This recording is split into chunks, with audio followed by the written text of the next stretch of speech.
Welcome back to the school library.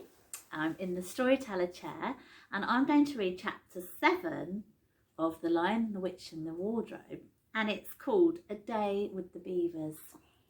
We left off yesterday where all 4 children were in Narnia and they were on a quest to find Mr. Tumnus the fawn. They're all getting a little bit hungry. Let's see what happens. A Day with the Beavers. While the 2 boys were whispering behind, both the girls suddenly cried, "Oh!" and stopped. "The robin!" cried Lucy. "The robin! It's flown away!" And so it had, right out of sight. "And now what do we do?" said Edmund, giving Peter a look which was as much to say as, "What did I tell you?" "Shh! Look," said Susan. "What?" said Peter. "There's something moving among the trees over there to the left." They all stared as hard as they could, but no one felt very comfortable. "There it goes again," said Susan presently. "I saw it that time too," said Peter. "It's still there. It's just gone behind that big tree." "What is it?" asked Lucy, trying very hard not to sound nervous. "Whatever it is," said Peter, "it's dodging us. It's something that doesn't want to be seen." "Let's go home," said Susan. And then, though nobody said it out loud, everybody suddenly realised the same fact that Edmund had whispered to Peter at the end of the last chapter. They were lost. "What's it like?" said Lucy. It's a kind of animal," said Susan. And then, look, quick, there it is." They all saw it this time. A whiskered furry face which had looked out at them from behind a tree. But this time it didn't immediately draw back. Instead, the animal put its paw against its mouth, just as humans put their fingers on their lips when they are signalling for you to be quiet. And then it disappeared again. The children all stood holding their breath.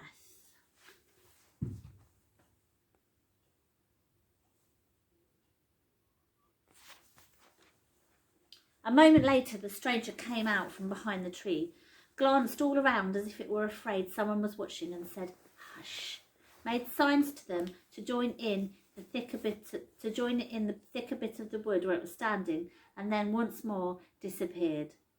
"I know what it is," said Peter. "It's a beaver. I saw the tail."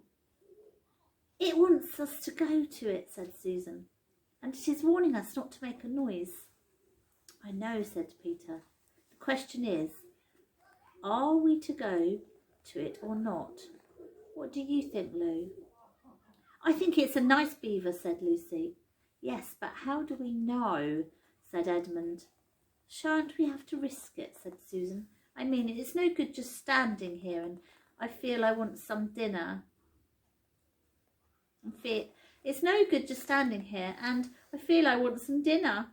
At this moment, the beaver again popped its head out from behind the tree and beckoned earnestly to them. "Come on," said Peter, "let's give it a try. All close together. We ought to be a match for one beaver if it turns out to be an enemy." So the children all got close together and walked up to the tree and in behind it, and there, sure enough, they found the beaver. But it still drew back, saying to them in a hoarse, throaty whisper, "Further in, come further in, right in here. We're not safe in the open." Only when it had led them into a dark spot where 4 trees grew so close together that their boughs met, and the brown earth and pine needles could be seen underfoot because no snow had been able to fall there, did it begin to talk to them. "Are you the sons of Adam and the daughters of Eve?" it said. "We're some of them," said Peter. "Shh," said the beaver. "Not so loud, please. We're not safe, even here." "Why? Who are you afraid of?" said Peter. "There's no one here but ourselves." "There are the trees," said the beaver. "They're always listening. Most of them are on our side, but there are trees that would betray us to her. You know who I mean." It nodded its head several times. If it comes to talking about sides," said Edmund, "how do we know you're a friend?" "Not meaning to be rude, Mr. Beaver," added Peter, "but you see, we're strangers." Quite right, said the Beaver. "Here is my token." With these words, it held up to them a little white object. They all looked at it in surprise, till suddenly Lucy said, "Oh, of course, it's my handkerchief, the one I gave to poor Mr. Tubness." "That's right," said the Beaver. "Poor fellow, he got wind of the arrest before it actually happened, and handed this over to me. He said that if anything happened to him, I must meet you here and take you on to—" Here the Beaver's voice sank into silence, and it gave one or two very mysterious nods. Then, signaling to the children to stand as close around as if they possibly could, so that their faces were actually tickled by its whiskers, it added in a low whisper, "They say Aslan is on the move. Perhaps has already landed." And now a very curious thing happened. None of the children knew who Aslan was any more than you do, but the moment the Beaver had spoken these words, everyone felt quite different.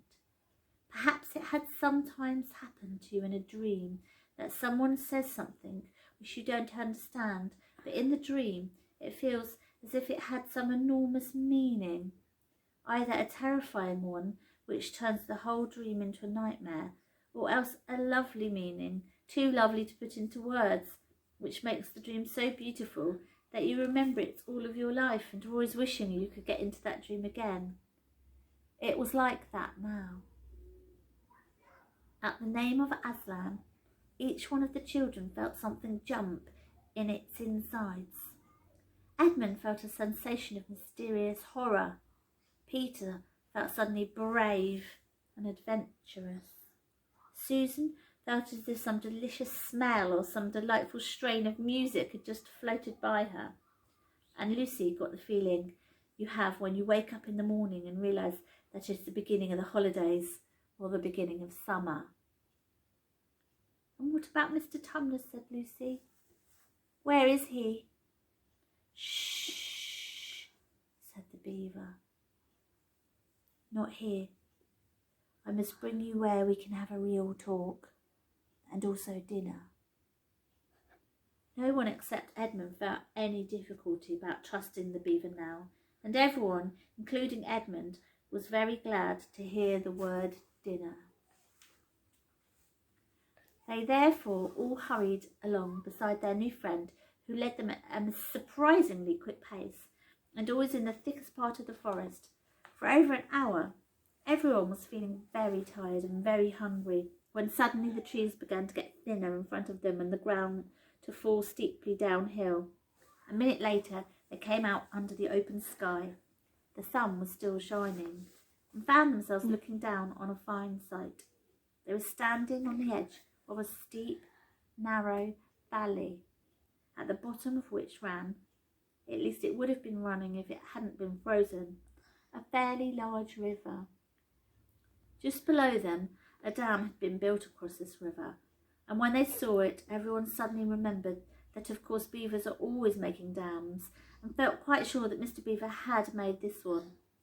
They also noticed that he now had a sort of modest expression on his face, the sort of look people have when you're visiting a garden they've been made or reading a poem they've written. So it was only common politeness when Susan said, "What a lovely dam!" And Mr. Beaver didn't say hush this time, but merely a trifle, and isn't it really finished? Above the dam, there was what ought to have been a deep pool, but was now, of course, a level of dark green ice. And below the dam, much lower down, was more ice, but instead of being smooth, this was all frozen into the foamy and wavy shapes in which the water had been rushing along at the very moment when the frost came, and where the water had been trickling over and spurting through the dam. There was now a glittering wall of icicles, as if the side of the dam had been covered all over with flowers and wreaths and festoons of the purest sugar. And out in the middle and partly on top of the dam was a funny little house, shaped rather like an enormous beehive, and from a hole in the roof smoke was going up, so that when you saw it, especially if you were hungry, you at once thought of cooking and became hungrier than you were before. That was what the others chiefly noticed, but Edmund noticed something else. A little lower down the river there was another small river which came down another valley to join it, and looking up that valley Edmund could see two small hills, and he was almost sure they were the two hills which the White Witch had pointed out to him when he parted from her on the lamp post that other day. And then between them he thought must be her palace, only a mile off or less, and he thought about Turkish delight and about being a king. And I wonder how Peter would like that, he asked himself, and horrible ideas came into his head. Here we are, said Mr. Beaver, and it looks as if Mrs. Beaver is expecting us. I'll lead the way, but we must be careful and don't slip. The top of the dam was wide enough to walk on, though not for humans. A very nice place to walk because it was covered with ice, and though the frozen pool was level with it on one side, there was a nasty drop to the lower river on the other. Along this route, Mr. Beaver led them in single file right out of the middle, where they could look a long way up the river and a long way down it. And when they had reached the middle, they were at the door of the house. Here we are, Mrs. Beaver, said Mr. Beaver. I've found them. Here are the sons and daughters of Adam and Eve. And they all went in. The first thing Lucy noticed as she went in was a burring sound, and the first thing she saw was a kind-looking old she-beaver sitting in the corner with a thread in her mouth, working busily at her sewing machine. And it was from it that the sound came. She stopped work and got up as soon as the children came in.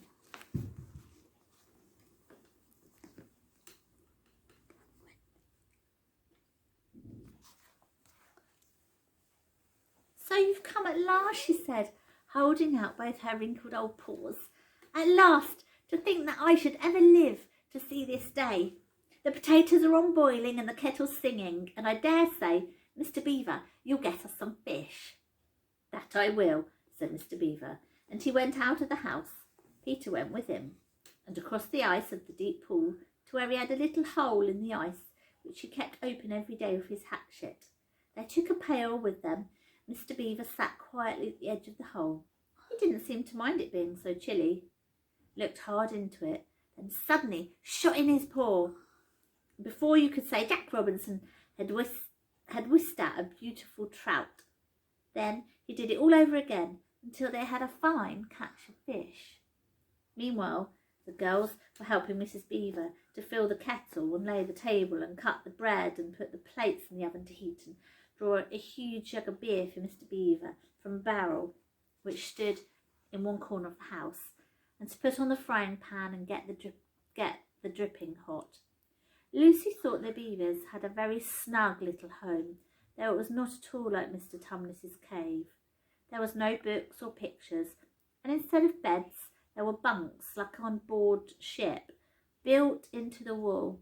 There were hams and strings of onions hanging from the roof, and against the walls were gum boots and oilskins and hatchets and pairs of shears and spades and trowels and things for carrying mortar in, and fishing rods and fishing nets and sacks, and the cloth on the table, though very clean, were very rough. Just as the frying pan was nicely hissing, Peter and Mr. Beaver came in with the fish, and Mr. Beaver had already opened with his knife and cleaned out in the open air. You can think how good the new caught fish smelled when they were frying, and how the hungry children longed for them to be done, and how very much hungrier still they had become before Mr. Beaver said, "Now we're nearly ready." Susan drained the potatoes and then put them all back in the empty pot to dry on the other side of the range, while Lucy was helping Mrs. Beaver to dish up the trout, so that in a few minutes everyone was drawing up their stools. It was all three-legged stools in the Beaver house, except for Mrs. Beaver's own special rocking chair beside the fire. And preparing to enjoy themselves, there was a jug of creamy milk for the children. Mr. Beaver stuck to beer, and a great big lump of yellow butter in the middle of the table, from which everyone took as much as they wanted to go with their potatoes. And all the children thought, and I agree with them, that there's nothing to beat good freshwater fish if you eat it when it has been alive half an hour ago and has come out of the pan half a minute ago. And when they had finished the fish, Mrs. Beaver brought unexpectedly out of the oven a great and glorious sticky marmalade roll.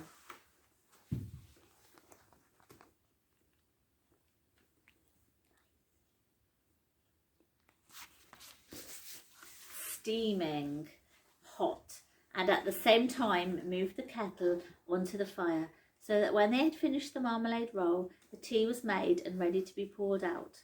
And when each person had got his or her cup of tea, each person shoved back his or her stool so as to be able to lean against the wall, and gave a long sigh of contentment. "And now," said Mr. Beaver, pushing away his empty beer mug and pulling his cup of tea towards him, "if you'll just wait till I've got my pipe lit up and going nicely, why, now we can get to business. It's snowing again," he added, cocking his eye at the window. "That's all the better, because it means we shan't have any visitors, and if anyone should have been trying to follow you, why, he won't find any tracks." The end of chapter 7. Tomorrow, chapter 8, What Happened After Dinner, is going to be read by our guest reader this week, our own head teacher, Mr. Flack. So look out for tomorrow, chapter 8.